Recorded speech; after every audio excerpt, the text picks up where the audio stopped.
For Victims and Villains, my name is Josh. Today we are jumping into the world of John Wick. This is Ballerina.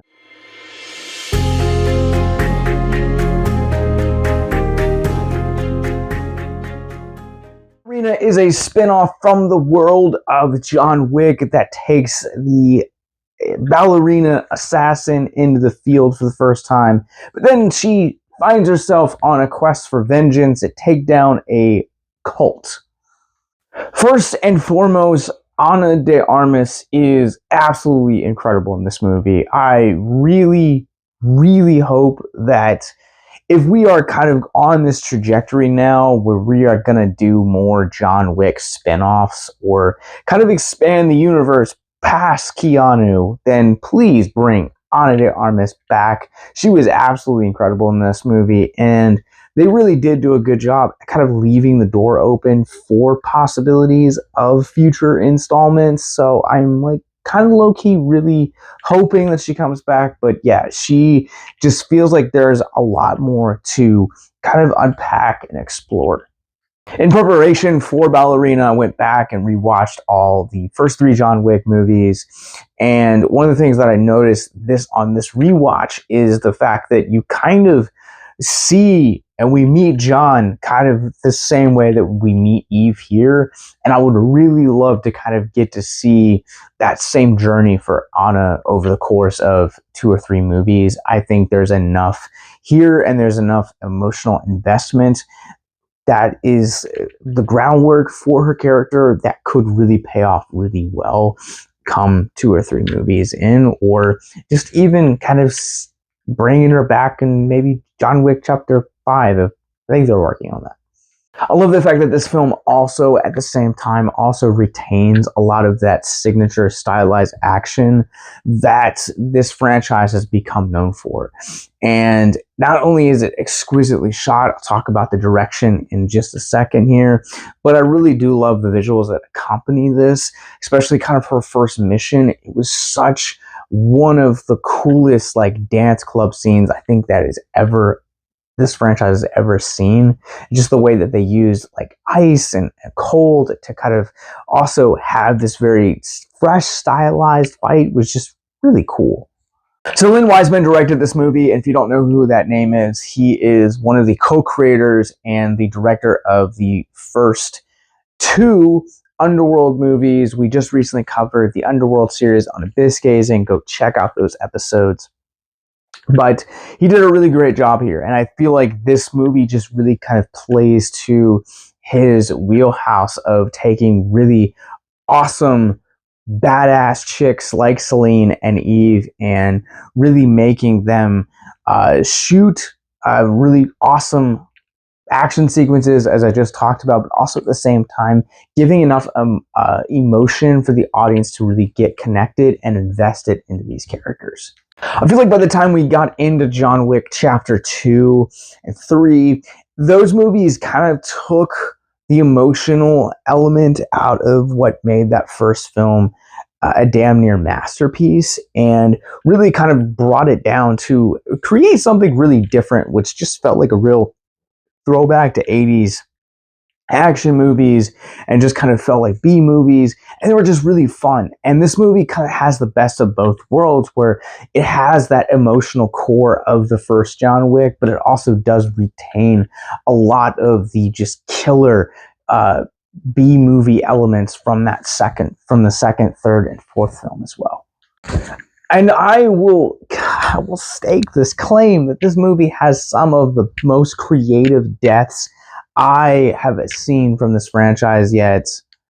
And as a huge fan of slashers, I love seeing how creative the writers and the prop department and the director can get with the gags in the movie. And this movie did not disappoint. The restaurant sequence has to be one of my favorites. I've already mentioned the ice club scene is incredible, but the skate deaths and the flamethrowers and some of the last like hour of this movie just has some crazy awesome deaths and some fights that are just some not only top tier, but honestly some of the best in the John Wick universe. The pacing of this movie kind of felt a little bit weird to me, I'm not gonna lie. And the majority of the pacing that I think felt weird is like maybe the first 40 minutes. So it kind of seemed like it's not sure how to kind of get started. It knows where it wants to go, but it has trouble kind of getting started. So I think in the beginning we spend a little bit too much time in her childhood, and then we kind of fast forward 12 years to kind of see Eve as an adult, and you kind of just get to go see this random, like, the ice sequence, for as cool as it is from a visual standpoint and a fighting standpoint, doesn't necessarily add anything to the narrative. And that's kind of one of those things that I feel like there are things that happen in the first 40 minutes of this movie that really don't bring anything to the larger narrative, or kind of set the path to create the narrative and the end point where we end up getting. And that was kind of one of my very few complaints in this.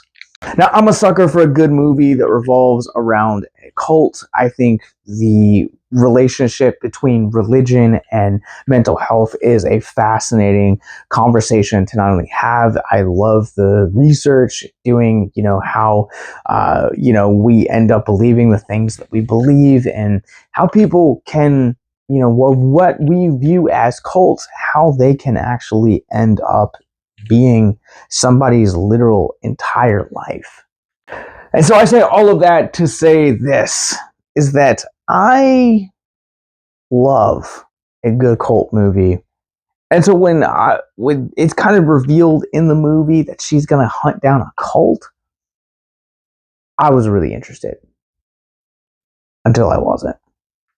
This movie wrote its villains like a Marvel movie. It is about as bland and formulaic and surface level as you can get. Like, I think I walked away, maybe this is a complaint that only I will have, but I walked away from this movie really disappointed, kind of, that they kind of gave the most generic formula for like a cult, and like what this cult specifically believes, how they operate, how they do their way of life. It just seemed very surface, very by the books, and it's like, dude, this is already a crazy world. Like, give me something way crazier than this. Like, it doesn't, if you're going to introduce a cult in the world of John Wick, I feel like it needs to be a lot crazier than this. And because there's no depth, really, it also kind of deflates the emotional aspect of some of Eve's arc just a little bit, because there is presented some information at the beginning of the movie, and by the time we get to the end of the movie, it's like, dude, you had a chance to like create something really unique here, and you just fumbled it. Yeah, fumbled it. But with that said, I am ready to run this one through our Rorschach rating scale. I'm going to go ahead and give Ballerina a 4 out of 5, even despite some of its hugest flaws, especially in the villain department. Ballerina is a fun film with some of the best fight sequences, as well as some of the best deaths within the John Wick universe. I absolutely thought Ana de Armas was amazing in this movie, and this was just a really fun time that also returned the franchise to its emotional core. That really surprised me.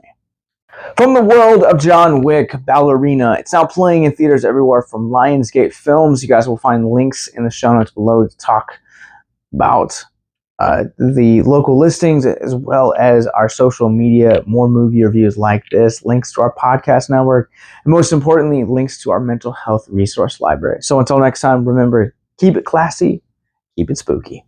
Have a good night.